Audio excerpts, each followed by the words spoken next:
Hello viewers, நம்ம இந்தியாவோட கடைசி ரோடு எங்கே இருக்குன்னு தெரியுமா? அங்கே எப்படி போகிறதுன்னு தெரியுமா? வாங்க பார்க்கலாம். ஒரு பக்கம் ரொம்ப அமைதியான வங்காள விரிகுடாவும், இன்னொரு பக்கம் ராட்சச அலைகளோடு இருக்கிற இந்துமா சமுத்திரமும். இது ரெண்டுத்துக்கும் நடுவில் ரொம்ப பீஸ்ஃபுல்லாக எப்பவும் ப்ரீஸியாக இருக்கிற இந்த ரோடு தான் நம்ம இந்தியாவோட லாஸ்ட் ரோடு. இதுக்கு பின்னாடி பல மிஸ்ட்ரியும் இருக்குது, செம்மையான மித்தாலஜியும் இருக்குது. எஸ், நம்ம தனுஷ்கோடியை பற்றி தான் இப்போ பார்த்துட்ருக்கோம்.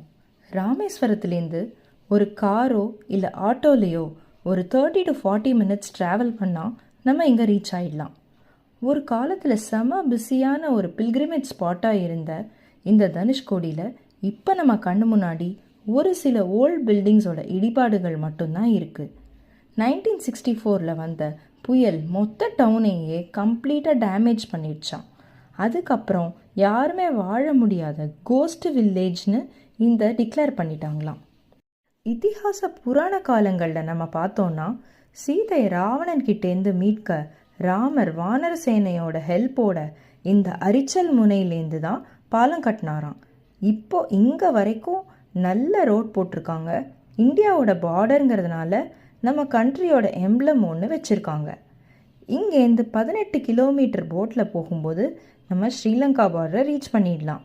நீங்கள் இங்கே இருக்கும்போது வெல்கம் டு ஸ்ரீலங்கான்னு மொபைலில் மெசேஜ் வந்தால் பயந்துக்க வேண்டாம். தனுஷ்கோடியை பீஸ்ஃபுல்லாக என்ஜாய் பண்ணணும்னா நீங்கள் ஒரு ஏர்லி மார்னிங் இங்கே போயிட்டு 10 o'clock ரிட்டர்ன் ரீச் ஆகிடணும் ராமேஸ்வரத்துக்கு. இல்லைனா இங்கே வெயில் ரொம்ப ஜாஸ்தியாக இருக்கும், ஒதுங்கிறதுக்கெல்லாம் எதுவும் இடமே கிடையாது. இல்லைனா ஈவினிங் டைம் ஒரு 3:30க்கு மேலே இங்கே வந்து ஒரு 5 o'clock வரைக்கும் பீச்சை நல்லா என்ஜாய் பண்ணிவிட்டு ரிட்டர்ன் கிளம்பிக்கலாம். 5 o'clock மேலே இது ஒரு கோஸ்ட் வில்லேஜாகவே மாறிடும்னு சொல்லிக்கிறாங்க. நீங்கள் தனுஷ்கோடி போகிறதுக்கு பிளான் பண்ணிங்கன்னா இந்த ரீலை சேவ் பண்ணி வச்சுக்கோங்க. மறக்காமல் என்னை ஃபாலோவும் பண்ணுங்கள். தேங்க்யூ ஃபார் வாட்சிங். பபாய்.